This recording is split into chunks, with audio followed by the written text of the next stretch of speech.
Hi friends, welcome to Ayesha's kitchen and vlogs.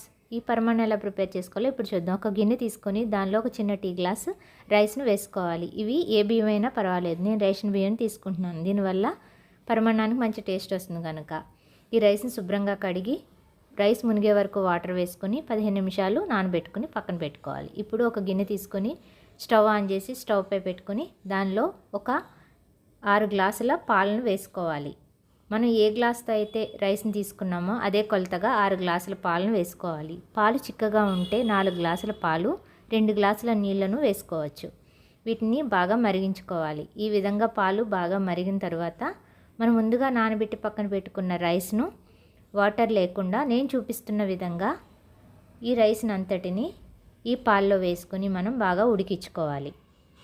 మధ్య మధ్యలో గరిటతో తిప్పుతూ ఉండాలి. ఇలా తిప్పడం వలన అడుగు పట్టకుండా ఉంటుంది.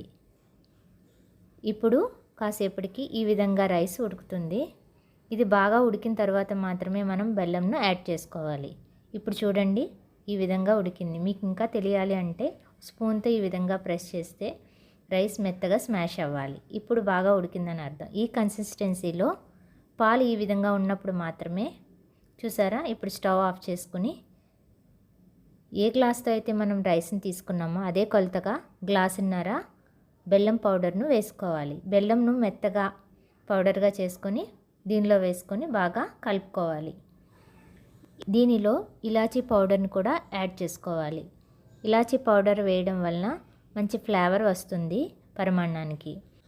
ఇప్పుడు స్టవ్ ఆన్ చేసుకొని దానిపై ఒక చిన్న బాండి పెట్టుకొని దానిలో 1 టేబుల్ స్పూన్ నెయ్యి వేసుకొని కొద్దిగా జీడిపప్పు వేసి ఫ్రై చేసుకోవాలి. ఈ ఫ్రై అయిన జీడిపప్పుని పరమాన్నంలో వేసుకోవాలి. అదేవిధంగా కొద్దిగా కిస్మిస్ని కూడా వేసి ఫ్రై చేసుకుని నేతితో పాటుగా మనం పరమాన్నంలో వేసుకొని మిక్స్ చేసుకోవాలి. అంతే, ఎంతో టేస్టీ అయిన పరమాన్నం రెడీ.